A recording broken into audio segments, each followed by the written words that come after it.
ವಾಹನಕ್ಕೆ ಎಪಿಎಸ್ಆರ್ಟಿಸಿ ಬಸ್ ಡಿಕ್ಕಿ ಹೊಡೆದ ಪರಿಣಾಮ ದ್ವಿಚಕ್ರ ಸವಾರ ಸ್ಥಳದಲ್ಲೇ ಮೃತಪಟ್ಟಿರುವ ಘಟನೆ ಚೋಳೂರು ಗೇಟ್ ಬಳಿ ನಡೆದಿದೆ. ಆಂಧ್ರಪ್ರದೇಶದ ಚೋಳೂರು ಗ್ರಾಮ ವಾಸಿಯಾದ ಆನಂದಕುಮಾರ್ ಅವರ ಮಗನಾದ ಸುಮಾರು 35 ವರ್ಷ ಅನಿಲ್ ಕುಮಾರ್ ಮೃತ ದುರ್ದೈವಿಯಾಗಿದ್ದಾನೆ.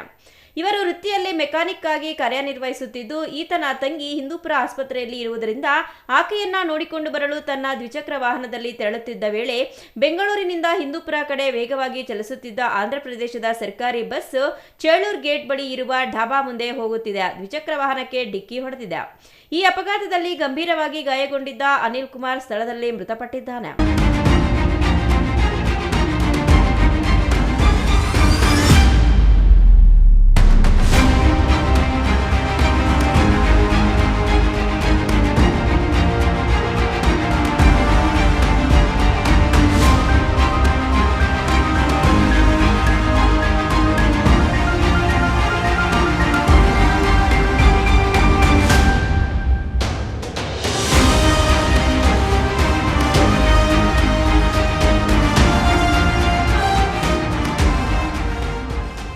ಸ್ಥಳಕ್ಕೆ ಪೊಲೀಸರು ಧಾವಿಸಿ ಪ್ರಕರಣವನ್ನ ದಾಖಲಿಸಿಕೊಂಡು ಮೃತದೇಹವನ್ನ ಸರ್ಕಾರಿ ಆಸ್ಪತ್ರೆಯ ಶವಾಗಾರಕ್ಕೆ ತೆರಳಿಸಿದ್ದಾರೆ.